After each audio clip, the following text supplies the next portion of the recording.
मुझे मेरी क्लास में वो chair table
Please settle down.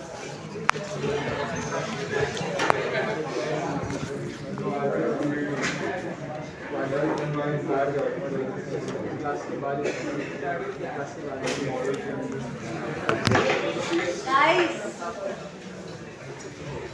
I can't hear my own voice. Please.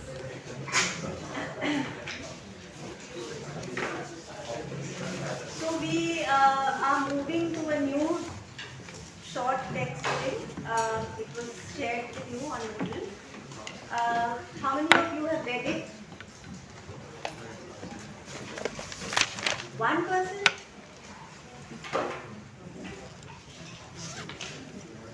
Why have you not read it?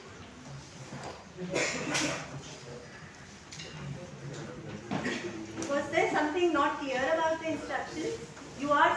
There's a reason why we post it on Moodle, no?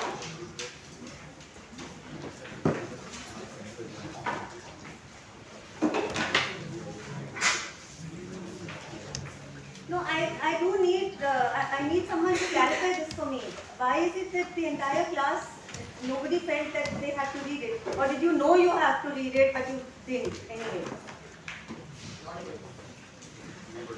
Say again? Did you know that you had to read it? Did you know you were expected to read it? You knew that you were expected to read it. Why did you not know? It's written in those instructions, no? The main email that has been posted on Moodle about the class, the class structure. So now let me tell you again very clearly and unequivocally. Readings are posted on Moodle in advance of the class, and the idea is that you read them. You read them and come to class. Only then can we have a conversation about it. Otherwise, if you're just reading it for the first time during class, how are you going to be able to process your thoughts about it? So the basic first preliminary reading has to be done by you, and it has to be done by you before you come to class. So the moment you get a notification saying something has been posted on Moodle, you should immediately read it for the next class.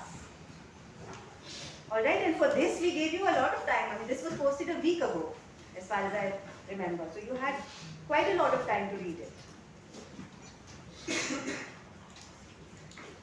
So it just means you're not going to be able to follow very much of what's, what we'll be talking about. You won't be able to discuss. The idea is to hear your views as well.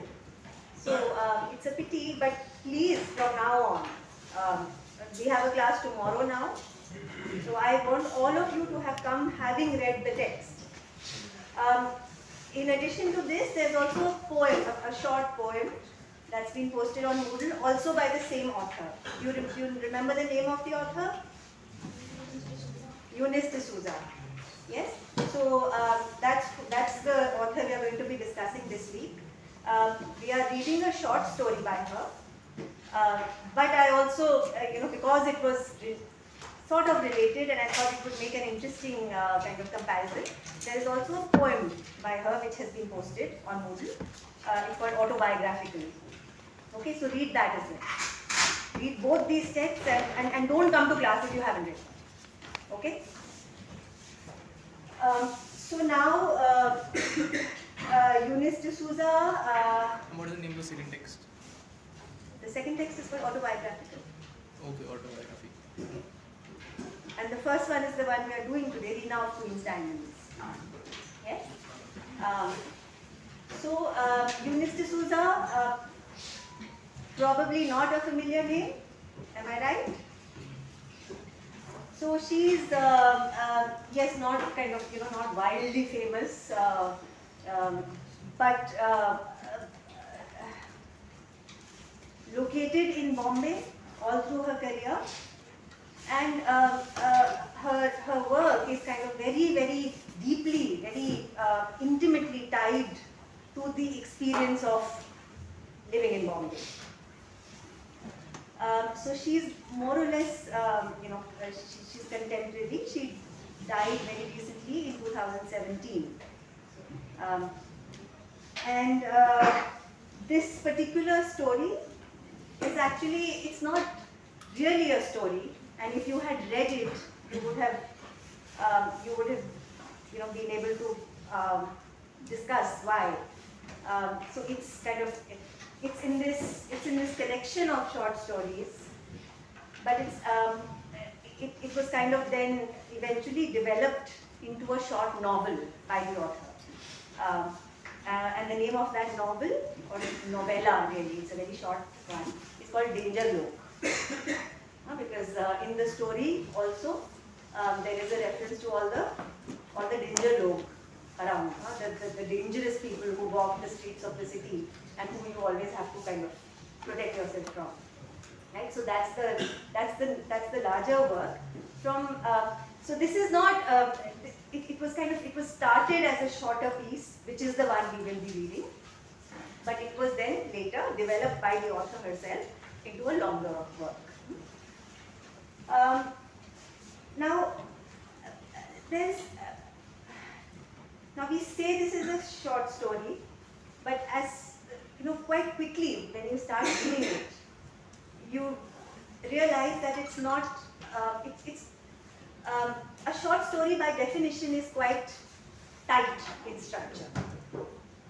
Yes, because precisely because it's a short story.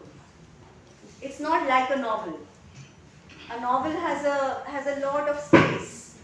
A novel gets a lot of room in which to develop itself. Yes, so it can take all the time it wants. It can meander. It can spend a lot of time on descriptions, on introducing the characters. It can have a range of characters, very many characters, and follow their individual trajectories. Right? So it can have multiple main characters and follow their journeys for us. Yes. So a novel, by definition, has that has that kind of span, right? That space. A short story, the name itself tells us, right? It's a short story. So it needs to get to its point fairly quickly.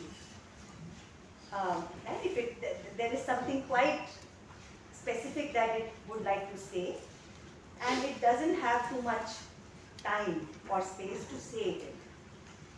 It can't afford to bring in too much, because then it would get unmanageable. So this is, it is a story. It is a short story. It is included in an anthology of short stories. But quite quickly, as you start reading it, just the first 2 or 3 pages, you start to wonder what kind of a short story it is.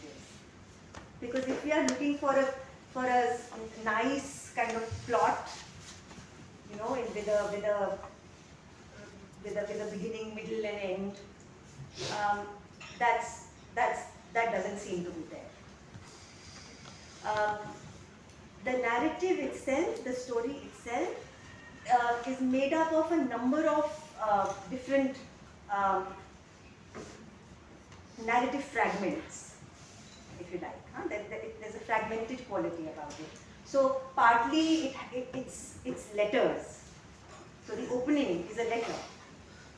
These are letters that the protagonist, Reena of Queen's Diamonds. What is Queen's Diamonds? The one person who's read the story?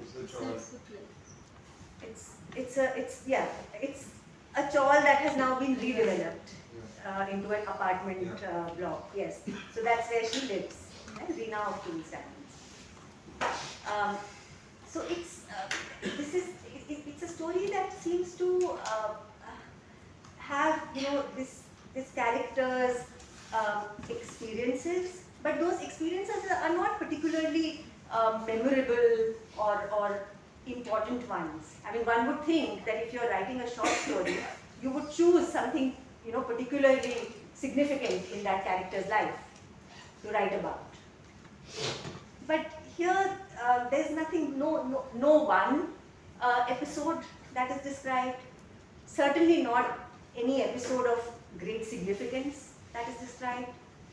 It's a sort of leisurely kind of walk through her life, made up of her memories, made up of day-to-day ordinary experiences of living in this apartment block, chatting with the neighbor, going to work on the local train, her experience in the classroom. So she's a professor, and she's a literature professor, and so it's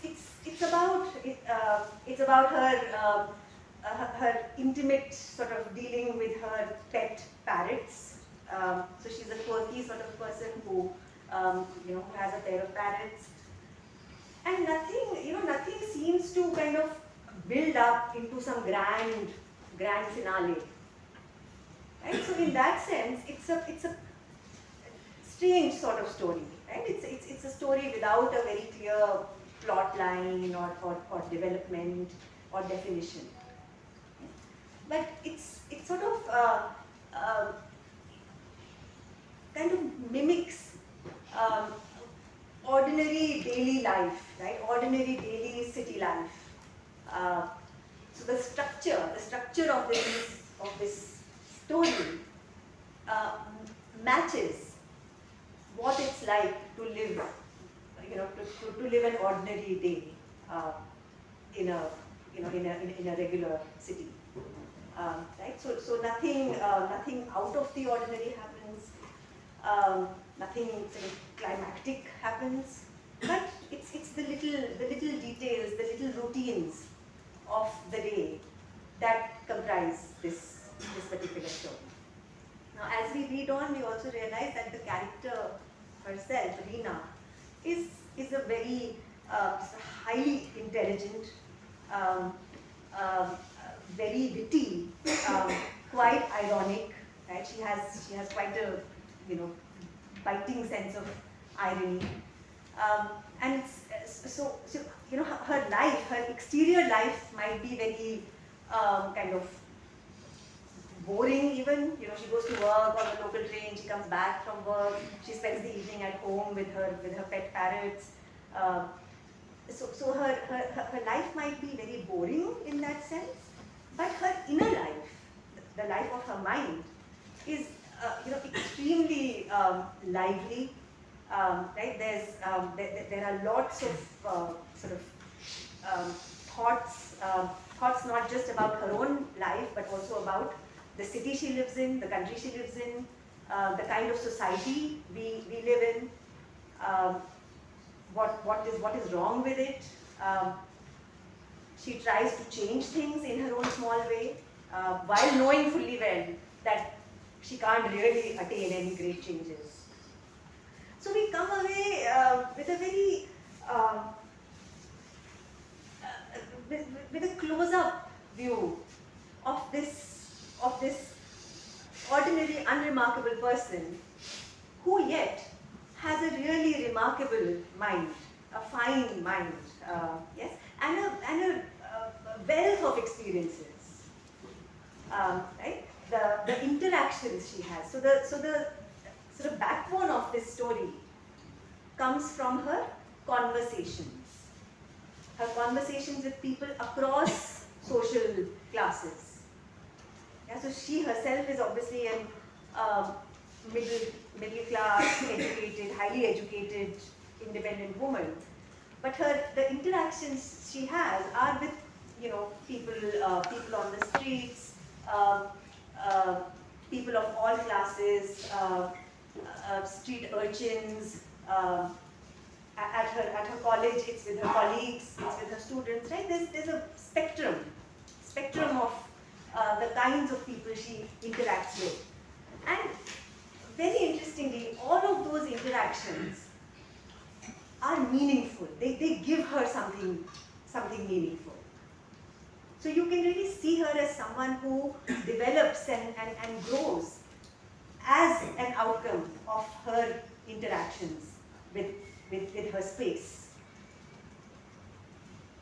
So it's a story that's hard to describe precisely because there's no one main event that takes place in it. But it's like this rich tapestry, that sort of unrolls before us. And it's written very, very simply. It sort of reads really easily. So once you start reading it, you really get absorbed into the life of this slightly crazy elderly woman. She's also someone who's very conscious of the fact that she's aging now. She's lonely. She doesn't have a family. So there is also at the same time there is a strong sense of her own aloneness, a sense of impending age, a sense of looming death. Right? So she's also dealing with a lot of those issues.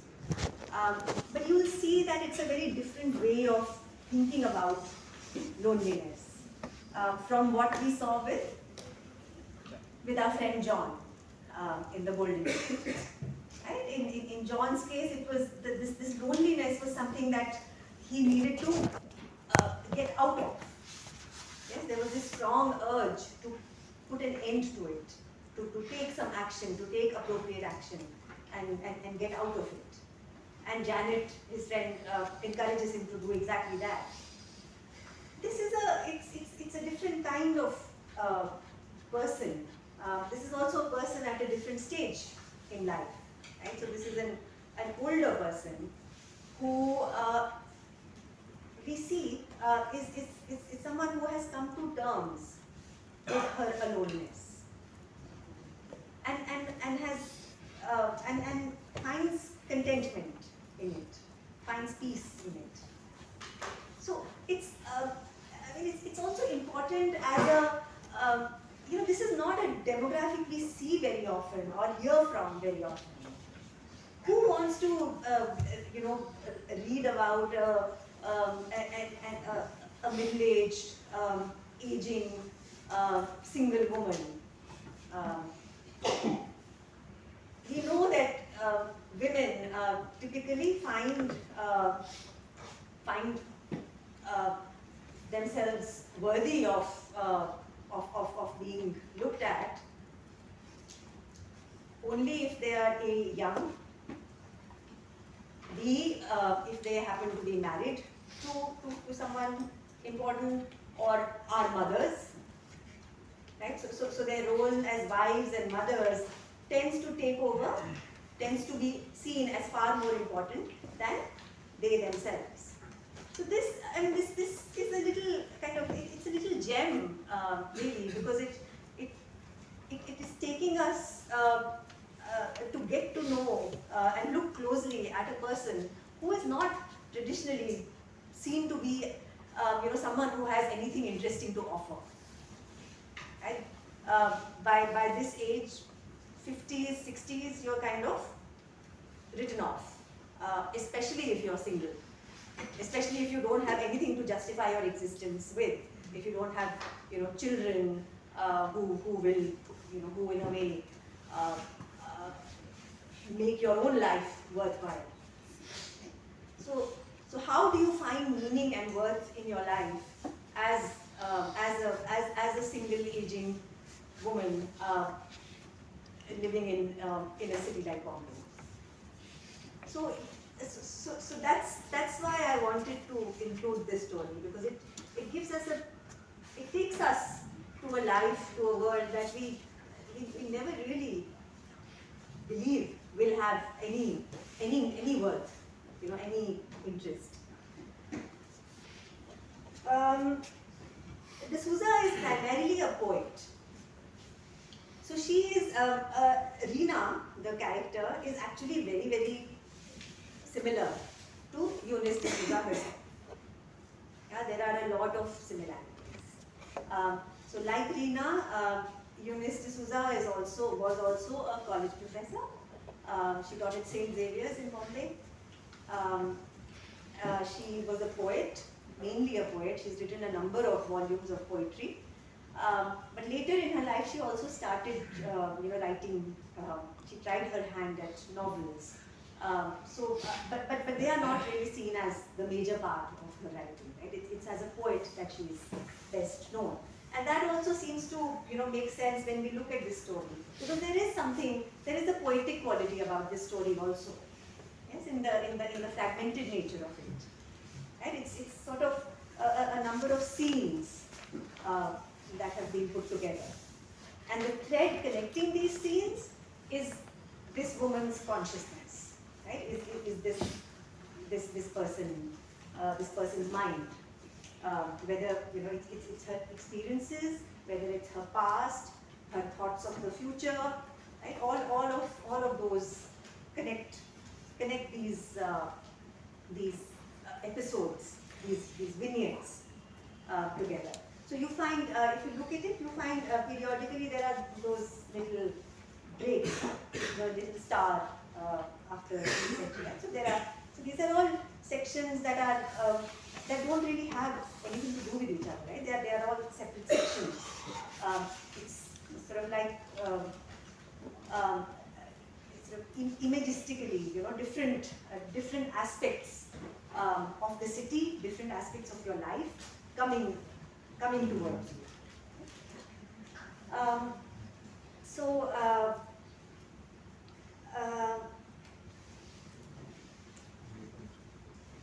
Just one last point. This closeness between Rina and Eunice is actually, there's this very lovely picture of hers. If you have your devices, as you all do, just look up Eunice D'Souza images, and you'll see one in which she's sort of standing with a parrot on her head. Yes. Yeah. So these parrots were obviously a big part of the author's life, just as they are of Rina's life. Yeah? Okay, so let's start. The first section is a letter that she's writing to Adam. Now we are not told who Adam is, but we can gather that he's an ex-lover. Yeah? A lover who she continues to be in touch with, who she continues to be friends with. A lover who is not here anymore, who is now in the US. We don't know what he's doing here. You also see, further in their interactions that there is a decided kind of lopsidedness in their relationship.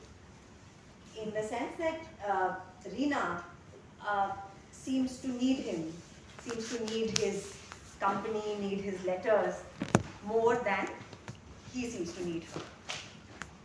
Yes, so there again there is this sense that she is kind of lonely and wanting to hold on to this to this relationship, which means more to her than it does to him. He seems to have more going on in his life. There's also a sense that he may be a lot younger than her, because she at one point she says, I went and had lunch with your mother. and we just discussed you. We ended up chatting about you. So it may be a younger lover who has now kind of moved on to other things. But anyway, at least her side of the conversation, it does seem that he means a great deal to her, right? Talking to him, writing to him is an important part of her life. So she's, the second paragraph, to hear a bulbul the first thing in the morning is to forget the garbage heaps, the open drains, the sight, frequent, of crows feasting on a rat. Yeah, so that's the normal everyday sights that one is surrounded by in her locality. But to hear a bird singing in the early morning just almost makes up for that. Vera keeps telling me to start using email. Now, Vera is someone who, like Adam, is mentioned quite frequently. None of these two characters appear. Neither Vera nor Adam actually makes an appearance in this story, but they are referred to frequently. So they seem to be the two kind of close friends that she has. Vera keeps telling me to start using email, but she's old-fashioned. Another year and we'll be in the 21st century, she says. But I like being old-fashioned, and I like going and getting stamps and posting letters and so on. Come and see me when you can take a break. The parrots miss you. Love Reena, right? But the parrots miss you is just a way of saying what she really wants to say, which is that she misses him. So we will see her need, her dependence on him quite clearly in her later letters. The next section is about going to work, the regular routine of going to work on the local train. It's difficult to read on the train. It shakes and rattles along. The walls of the compartment are covered with graffiti, randy schoolboy drawings of gigantic genitals scratched into the paint. Nor are overheard conversations always very interesting. Bosses, it would seem, are uniformly a pain in the neck and every other joint as well. And the price of onions has touched the sky. So just smatterings of conversations overheard around you on the train. And then suddenly, the moment the next station comes, or is about to come, there's a sudden flurry of activity. Right? People are suddenly get all businesslike and get up. There's sudden activity. The Times is folded and put away. Others catching up on sleep jolt themselves awake. Perched on half a seat called the fourth seat, Reena refreshes her lips. Now, if you've been used to using public transport, you would know about this. The adjust wali seat. Right? There's always someone who comes and says, adjust kar lijiye thoda. So it's a seat for two people, but they make room for a third one. So that's the seat she's sitting on, half a seat called the fourth seat, in a seat for three people. Reena refreshes her lipstick, pats her hair, picks up her books and makes for the door. There's a rush to catch a bus or share a taxi, and oh dear, another new day has begun. And so this familiar sense of knowing and kind of looking forward to the new day, because that is what defines you, that is what defines your life, right? The routine gives a structure to your life, and you don't know what you would do without it. But at the same time, that sense of boredom with it, that sense of ennui, right? The repeatedness of it, oh dear, another day has begun, right? The same routine all over again. The next section now takes us inside the classroom, where she is teaching, where she's lecturing, on a dramatist called UNESCO. Eugene UNESCO. So she's they're discussing UNESCO's journal, his diary entry.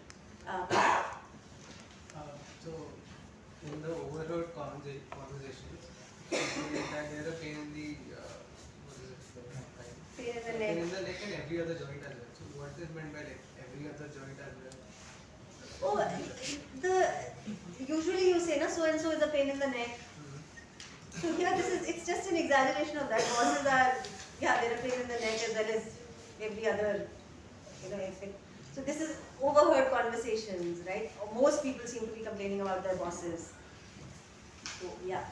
Couldn't it like literally mean that they're a pain in the joint? Like they make us work to the bone so that they make us carry heavy things one place to another. They make us do errands like for them, something like that.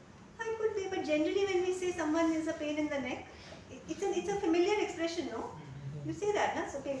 Less polite expression also elsewhere, but not. It doesn't have to be literal, no? No, not about pain in the neck. Huh. Like they are the pain in the joint. Huh? Huh? Yeah, whatever. I mean, you can take it literally or not, but basically bosses are a pain, and universally hated because they make they make you work. So this journal entry that she is discussing in the classroom is talking about UNESCO's battle with depression. I mean, nobody uses the word depression here, but there is again there is a clear sense that Rina herself is dealing with it. She has been through phases of depression. She is on medication as well. There's a passing reference to it, but yes, she is on medication. So, so this sense of not really finding any reason to get out of bed in the morning, right? That's sort of the sense in which depression is being invoked. Yeah. Calling. They are not able to find their calling. Yes, yes, not able to find a purpose. Yes. So this, I'll just read a line from the diary, UNESCO's diary. A weariness that kept me from working, but also from resting, from enjoying life and being happy and relaxing, and kept me from turning towards others as I would have wished to. Oh, if that what's the use had not germinated in my soul. Yeah, so UNESCO is talking about this feeling that he had of, what's the use? What's the use of doing anything? What's the use of, reaching out to someone? What's the use of doing some work or reading a book or watching a film? Nothing seems to have meaning. Nothing seems to give him a sense of excitement or purpose. Right? So that's what they are discussing in the class now. So Rina reads the UNESCO passage with her class and says, "Tell me, do you ever feel the way he does? What's the use?" Binny says energetically. So Binny is obviously a student in the classroom. Well, I teach street children and I often think, what's the use? I sometimes scold them, but they don't get their homework done. It's really frustrating. So this student shares her experience of frustration. Now, there's a slight mismatch here in the registers, right? Because Binny, this smart young woman, is talking about frustration at a very, there's a very clear kind of sense of frustration, right? This is, I want to do this, but this is not happening, right? So there is that sense of frustration. But the passage by UNESCO is talking about a different register of depression, right? So that's not about कि ओ ऐसा नहीं होता तो मुझे गुस्सा आ जाता है या मैं घर से निकली and बारिश हो गई तो I got very frustrated. That's something else. This is a more deep-rooted sense of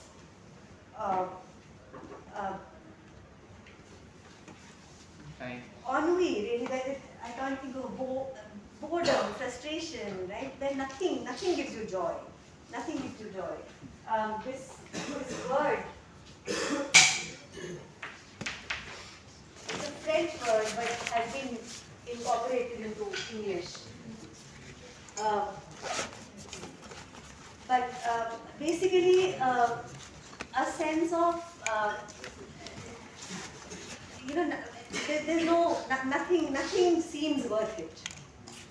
right? A sense of a lack of excitement about anything. So that kind of attitude. Okay, so Binny talked about her frustration with teaching school children. Um, and so we have a little sort of light-hearted sort of exchange. Reena says, well, you know, my experience of teaching you guys is the same. It's not very different. I work so hard, but you know, you never understand anything and so on. Then another student, Carl, comes to meet her after class, right? Comes to meet her in the staff room. Actually, he says, in Bombay, in this country, it isn't even a drop. He was talking about it being a drop in the ocean. Right? Trying to do something to help the situation is really useless. Yes, because the scale of the problem is so huge that anything that an individual may do is ultimately meaningless. It's a drop in the ocean. So these are young people who are struggling with this question. Yes, of how can we make a difference? How can we help? So teaching school children doesn't seem to do, teaching street children doesn't really seem to help, because they don't, they don't really apply themselves, or they are not as focused as they should be. Right? So this young man, Carl, is actually quite disturbed by this. Right? There's everything in Bombay, in this country. It's not even a drop. It's not even like it's not big enough to be a drop in the ocean. It's hopeless. And what happens to those who don't believe anything? How do they carry on? I'd like to believe. We, like the others who have no doubt that Jesus Christ was around and that God has a plan. Yeah, so this young man is having a bit of a existential crisis. Right? He would like to believe that a God exists and that God helps people and God makes everything all right, but he's unable to believe that. And then in the absence of that, then what do you believe in? Everything seems hopeless, and nothing you do seems to make a difference. You may try to help one person, but there are a thousand others out there. So right, that kind of angst that he's going through. So he comes to talk to her about it, and she's she doesn't have any answers for him, because obviously there are no answers to a question like this. But she does. It's a meaningful experience for her as well, right? The fact that this student reached out to her, right? The fact that he came to talk to her about something. She's come in and chat whenever you want to. He says he will. She's glad Carl has dropped in. Since Adam left, there haven't been many people she spent time talking to about everything under the sun. Yes, so this little sort of, again, nothing major has happened, no? It's not like she's taken this tremendous class and everyone has burst into applause because it's been such a terrific lecture. It's not even like they've made some great breakthrough in the classroom. But there has been this little moment of reaching out, right? A little moment of connect between a student and the teacher.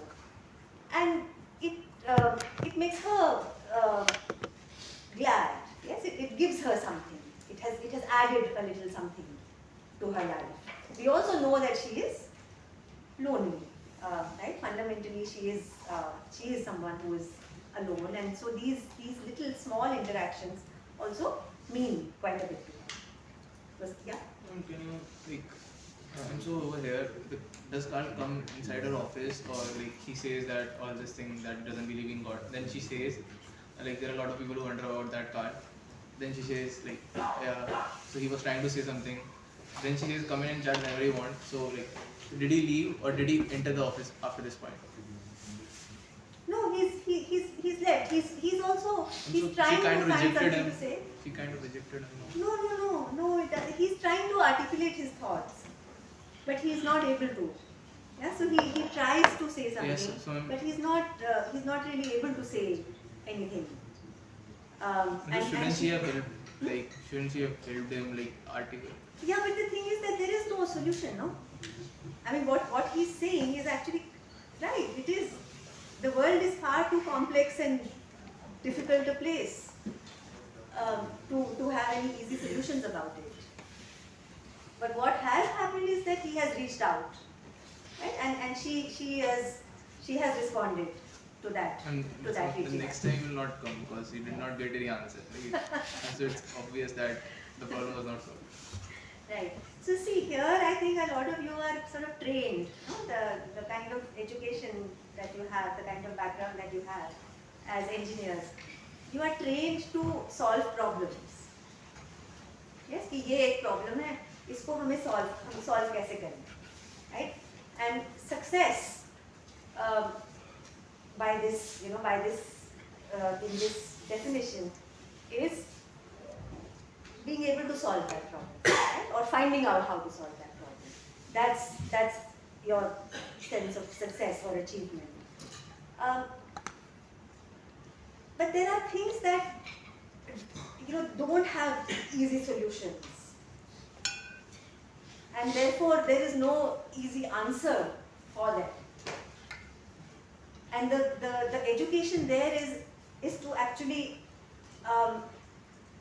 is to recognize the complexity of the problem. That itself is where the education lies, right? To recognize the depth and the complexity of the issues. Finding solutions to them may not even be possible, or certainly not, finding one solution that will solve all those problems. So it's a different, I think it's a different kind of training, perhaps, in the sciences and versus in the humanities, right? Where in the one, it's about addressing problems and trying to solve them, while in the other, it's about really kind of examining the issue in its multi-layeredness. और उसमें अगर पूछा जाए कि इसका फिर फायदा क्या है? What is the use? That's the one question that comes up a lot, no? ये सब literature, ये सब पढ़ने का क्या फायदा क्या है? So the answer to that is that there is no use. There is no use in that sense of the word. This is it is seeking to do something that kind of is bypassing these questions about about use. कि हर चीज़ का कोई purpose होना चाहिए, कोई very well defined purpose, use और result सामने दिखना चाहिए. Growth, education are not only that. Yeah. Okay, so this staff room encounter, which has given her something, which has perhaps given the student also something, we don't know, but at least he felt, comfortable enough to reach out to her. Okay, Christmas week, we're skipping one, the Bai, who is, when you read it, I mean, you'll find interesting things here. She's a Christian, like the original, like the writer, Eunice D'Souza as well. But she has she keeps a lot of little idols and murtis in her house. And the Bai asked her why do you do it? And she said, yeah, for show. I like the way they look. I like the brightness and the Srinathji, she likes him for the glittering diamond eyes and so on. Okay, Christmas week, she discovers a library in her locality, her lending library, gets some books from there. She brewed herself a mug of jungly tea. She calls it jungly tea, this is the tea that most of us drink, that boiled sweet mixed thing, right? So water, milk, tea leaves all bunged in together until they come to the boil. She sat on the sofa with her hands cupping the warm mug. Sometimes she and the Bai have tea together. 2 spoons for her, 1 for her, so on. The Bai tells her stories about the danger log. It's a word she has made up and covers all occasions. Okay, so for the Bai, the world of Bombay at least, is populated by danger log, dangerous people, tiresome people, people she doesn't like. Right? So all of these are contained under this one heading of danger log. Less than a year from now, they would sit like this on a morning with a nip in the air, their hands around their mugs of tea. So this is Christmas week she's talking about, right? And then there is a kind of projection into the future, a year from now. So another December, less than a year from now, they would sit like this on a morning with nip in the air, their hands around their mugs of tea. The Bai would tell her what the danger log had done to the other danger log. Ali had sold what was left of his wrecked and charred bicycles and moved who knows where. The mutton man had repaired his shop, which was made of corrugated sheeting. They had only been able to wrench out the door and take his son. Sometimes there was a little goat tied to that door, twitching its perky tail. She would look the other way. This must have been the day after Babri and before the bombs. So the reference here is to what? Come on, tell me now. What is she talking about? The Babri Masjid demolition, which happened when? 1992. Yes, it happened in December 1992. And what was the outcome of that in Bombay? I mean, what does Bombay have to do with Ayodhya anyway? Bombay kahan hai? Ayodhya kahan hai?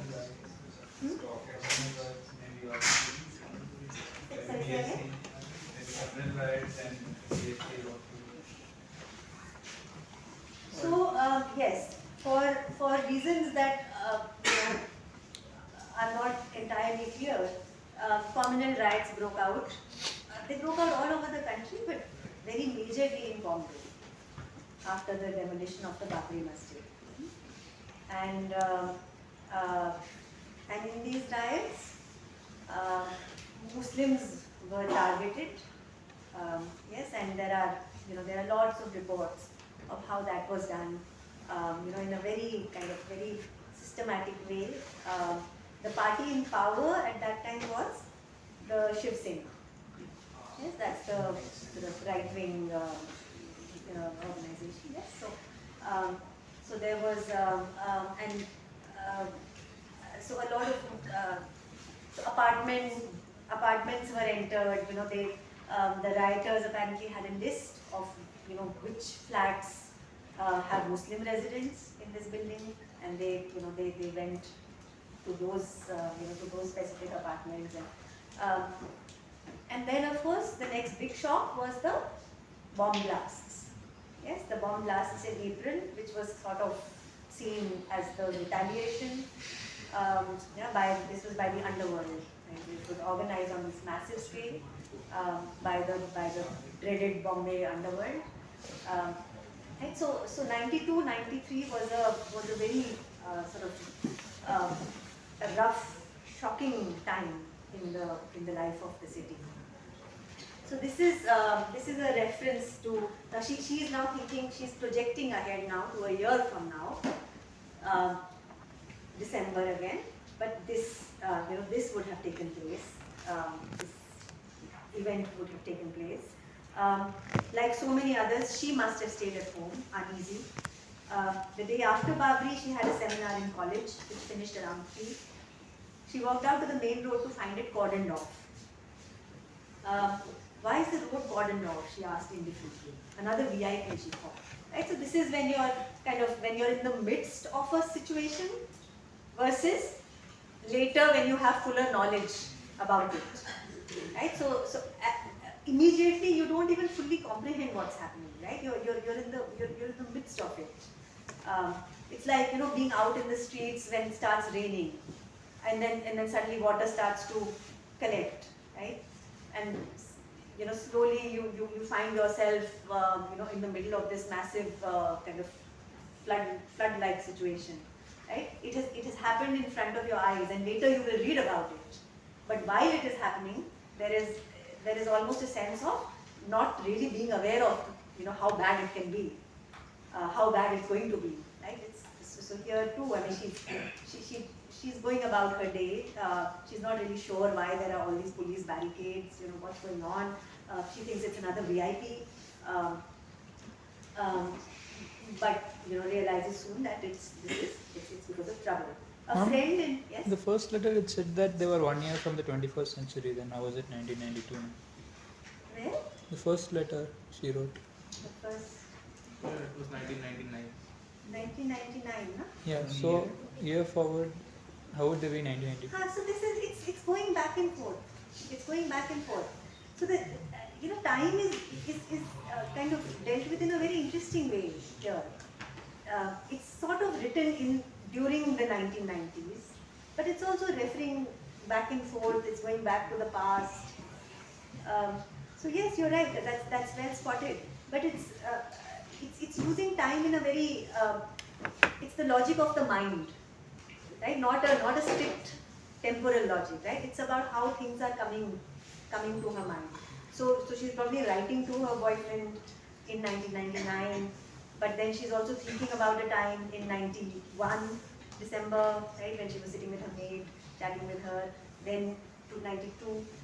So yes, the logic of that temporal arrangement is an internal logic.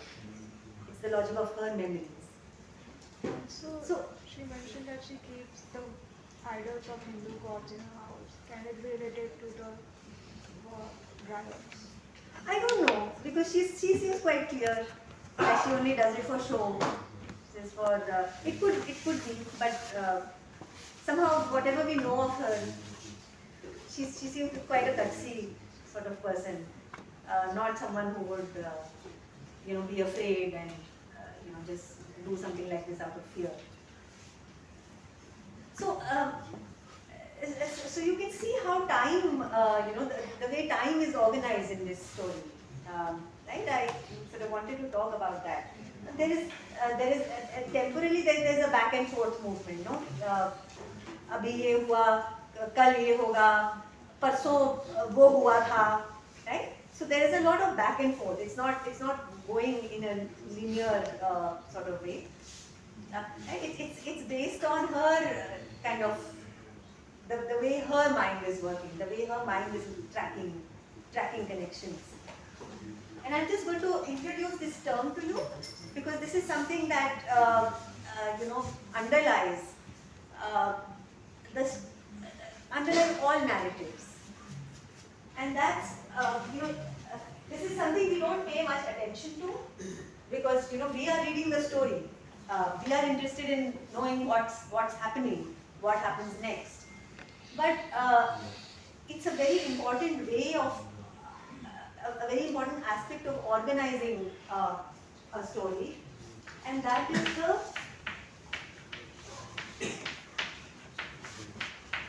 the chronotope. The idea of the chronotope. Chronos, time, and topos, place. Yeah, so chronos, topos, time and space. And if you think, I mean, every single thing is located in this time-space arrangement, right? Books, novels, short stories, also they create their own chronotope. Where are they located? Where do they choose to locate themselves? Which space? Which time? How do they bring together this space and time? So here, D'Souza has chosen to locate her, story in the 1990s in Bombay. Okay? Now, the 1990s were a very crucial decade in Bombay. A great deal happened. A great deal happened change it, change the idea of it in very fundamental ways. The first, of course, was the riots, the communal riots after the fall of the Babri Masjid. There were the bomb blasts in 1993. What else happened in that decade? There was small What about the stock market? That was not the 90s, was it? Was it the 90s? 1992. 92? So was it an outcome of this? Was it related to the Babri? I'm not sure. Okay, but all right. What do we call Bombay now?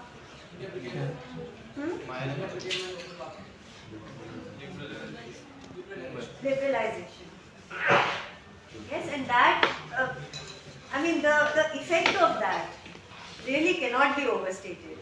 And for a lot of you, you were probably born after that, correct? So you don't, you have no way of really knowing the difference. You would hear from your parents or older relatives or whatever. But it was huge. It was huge. Living before the 90s, growing up in the 80s, it was like growing up in another world altogether. Yes, a much sort of smaller, more compact world. Right? With liberalization, it really did open up the country to the rest of the world. Right? So there everything's coming in. Finance, of course, capital, markets, media. I think most influential was media. Yes, the channels, cable TV, having access to so much, not just in material terms, but also in terms of sort of visually, right? The things you can access, the things you can see. It really transformed society.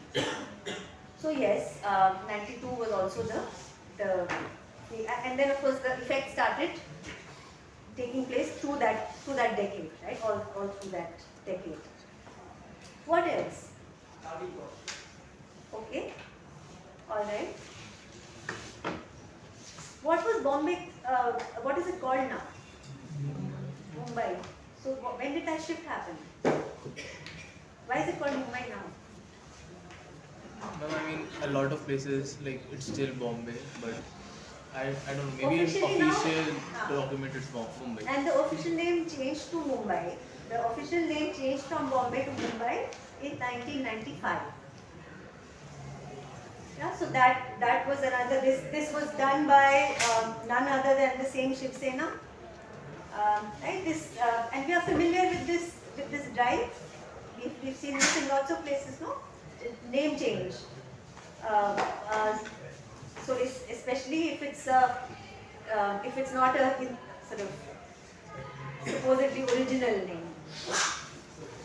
Right? So Allahabad, if it's not an original name, or if the name if it says something about our past, right? A past of being ruled by non-Hindus. So whether you were ruled by the British, whether you were ruled by the Muslims, the Mughals, right? None of that should now have any. It should not make an appearance, right? It should be wiped out. So changing names is the easiest way to do that. Of course, the other argument is that this is about our pride, right? Our regional pride, our national pride. This is our country. We will name it in our way and all of that. Anyway, we won't get into that issue. But the fact that the story is set, its chronotopic organization, right, is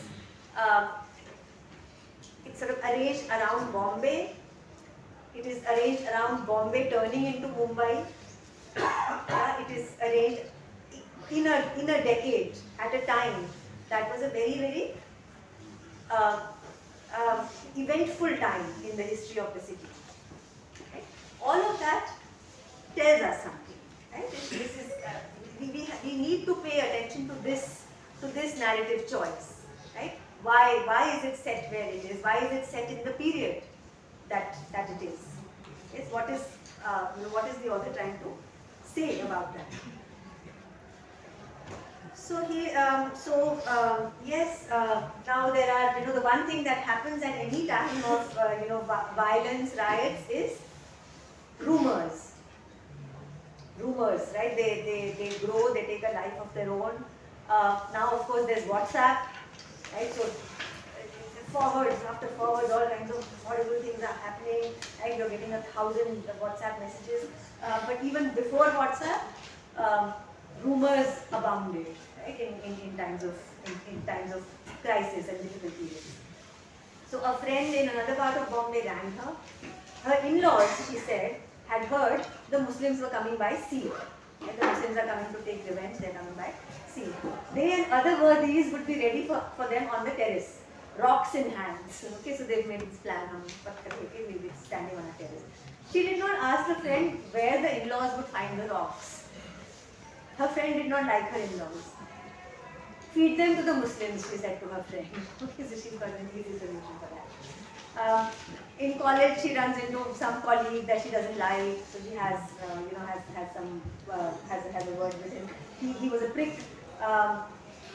Once he had waved his arms to encompass the college and its trendy undergraduates and asked what was Indian about the place. She had lost her cool. Was picking one's nose Indian? Was listening to Gangubai Hangal Indian? Just walk out of this gate, she had said loftily, you will find India. He had said loftily, you will find India. She had wanted to kick his shins. Now this is again a question that was very, very live, a very urgent kind of question that was being asked in the 1990s. What does it mean to be Indian? This whole anxiety of how can we be Indian enough? Also the anxiety about the language that we talked about earlier, writing in English. If you're writing in English, can it be an Indian text? Right. So this is a time when these questions were very, very pertinent. What does it mean to be Indian?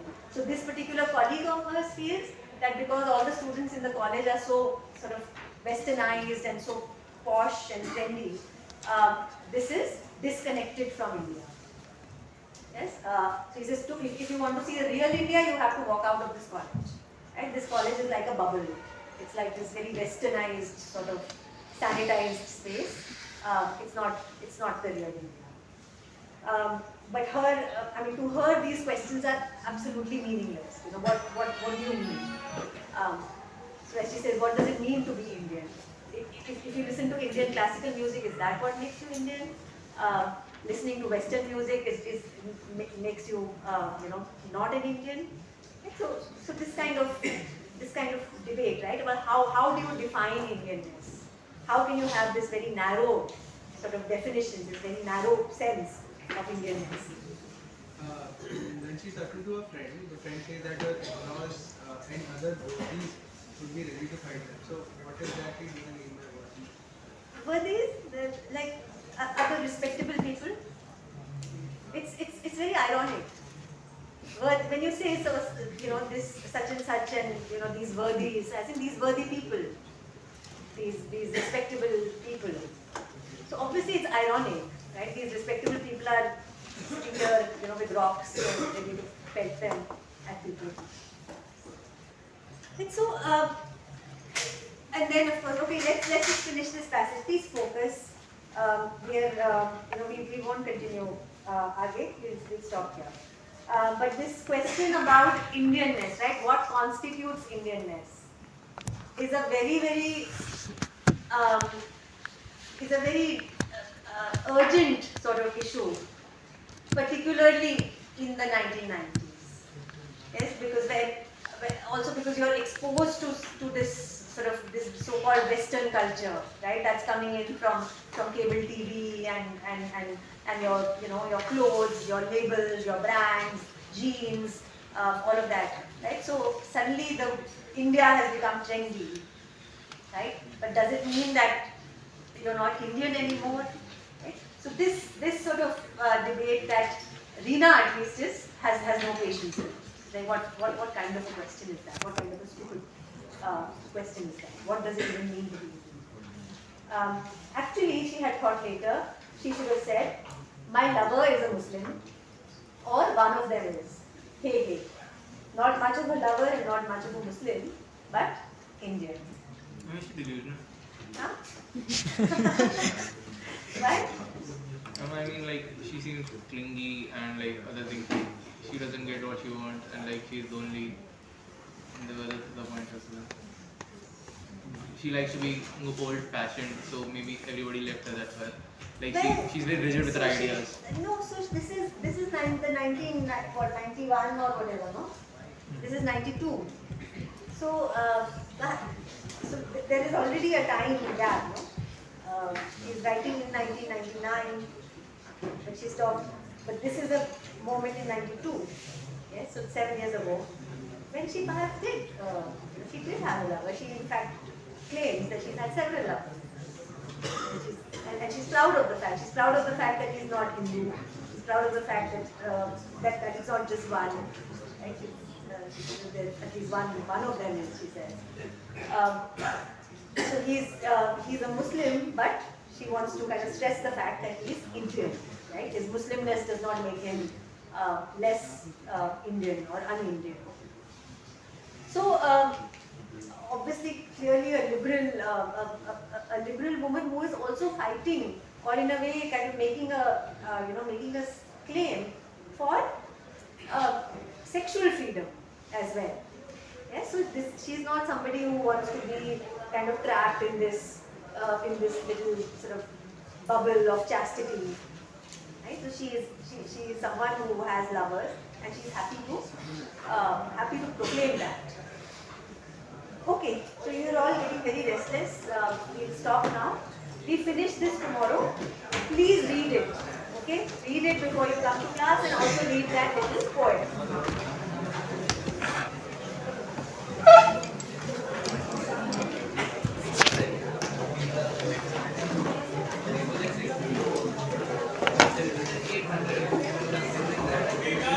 This little poem which you're talking about. Autobiography.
But